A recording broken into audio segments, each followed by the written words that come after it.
नमस्कार।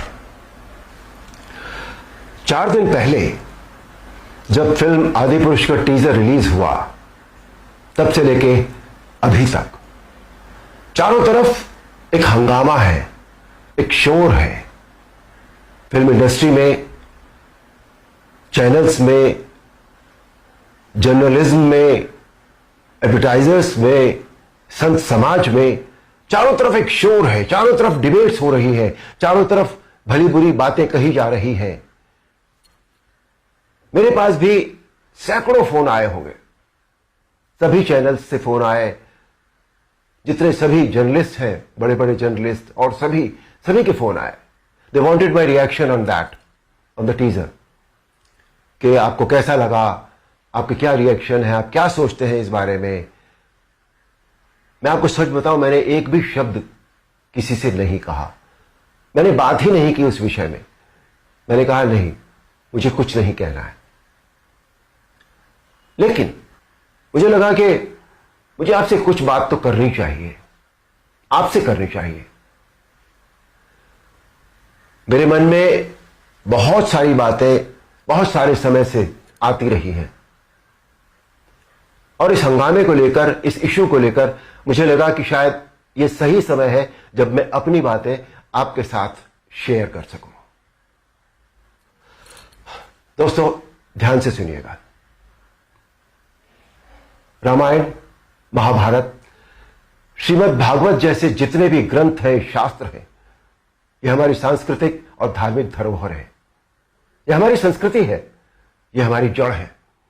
सारी मानव सभ्यता के लिए यह नींव के समान है, और न तो नींव को हिलाया जा सकता है और न ही जड़ को बदला जा सकता है।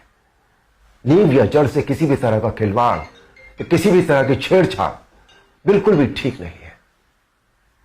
हमें इन शास्त्रों से संस्कार मिलते हैं, जीवन का आधार मिलता है। ये धरोहर ही हमें जीने की कला सिखाती है। हमारी संस्कृति विश्व की सबसे प्राचीन संस्कृति है। हमारी हर पीढ़ी इसे युगों युगों से आत्मसात करती आ रही है, जिसका सबसे बड़ा एग्जाम्पल है 2.5 साल पहले जब कोरोना आया था, तो कोरोना ने लोगों की धार्मिक भावनाओं को तब से लेकर आज तक और भी प्रबल कर दिया है। हमारी धार्मिक परंपराओं और मान्यताओं को और अधिक पुष्ट किया है इस महामारी ने। टीवी पर जब धारावाहिक रामायण प्रसारित हुई थी कोरोना के दौरान, तो रामायण ने एक विश्व रिकॉर्ड बनाया। आप सब जानते हैं, हम सब जानते हैं, यह एक बहुत बड़ा संकेत है हमारी मान्यताओं और परंपराओं की प्रामाणिकता का। इस बार यानी 2020 में रामायण आज की युवा पीढ़ी ने भी देखी, और 35 साल पहले बनी रामायण को पूरी श्रद्धा और आस्था से देखा, समझा और आत्मसात किया। आज जो बेहिसाब लोग मुझसे मिलते हैं, उनमें सबसे ज्यादा संख्या टीनेजर्स की होती है। दोस्तों, 500 साल के संघर्ष, अथक प्रयत्न और जद्दोजहद के बाद, न जाने कितना रक्त बहाने के बाद, हमें राम मंदिर के पक्ष में निर्णय मिला, और वहां एक भव्य मंदिर का निर्माण हो रहा है, जो 2024 तक पूरा भी हो जाएगा।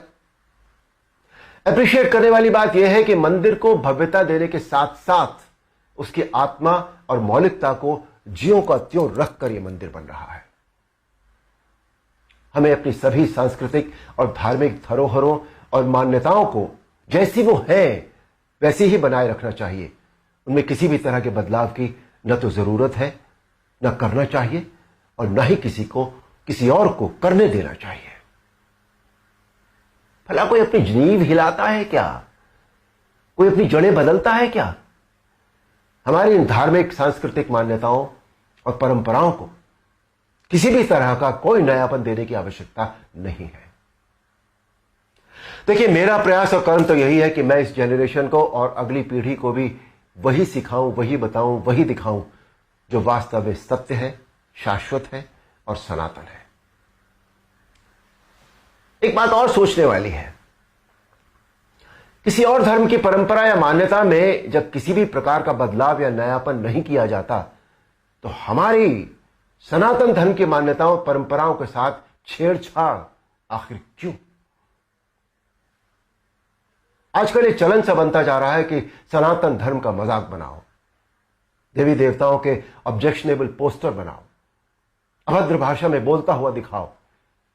आखिर किसने अधिकार दे दिया कि कोई हमारी धार्मिक आस्था से छेड़छाड़ करे या हमारी भावनाओं को ठेस पहुंचाए? कुछ फिल्म मेकर्स, कुछ राइटर्स, कुछ पेंटर्स, कुछ एक्टर्स, कुछ एडवर्टाइजर्स को इस बात का विशेष ध्यान रखना चाहिए कि वो क्रिएटिव लिबर्टी के नाम पर धर्म का मजाक न बनाए और न ही किसी की मान्यता या परंपरा को तोड़ मरोड़ कर प्रस्तुत करें। दोस्तों, ये किसी राजनीतिक पार्टी या धर्म के लिए नहीं, बल्कि पूरे देश के लिए एक स्वाभिमान बढ़ाने वाली बात है कि आज हमारे प्रधानमंत्री श्री नरेंद्र मोदी जी के नेतृत्व और कुशल मार्गदर्शन में देश के कोने कोने में सांस्कृतिक, धार्मिक और ऐतिहासिक धरोहरों को पुनः पहचान मिल रही है। स्थान स्थान पर कॉरिडोर बनाए जा रहे हैं जिनसे हमारी इन धरोहरों की रक्षा भी हो रही है, उनका पुनर्निर्माण भी हो रहा है, साथ ही उनकी मौलिकता भी यथावत रखी जा रही है। मोदी जी, ये देश सदैव आपका ऋणी रहेगा। मेरा अनुरोध है आप सबसे कि आप सब पूरी सक्रियता और जागरूकता के साथ अपनी अमूल्य सांस्कृतिक, धार्मिक मान्यताओं और धरोहरों को सहेज कर संभाले रखने का संकल्प करें और दूसरों को भी इसके लिए प्रेरित करें। धन्यवाद। नमस्कार।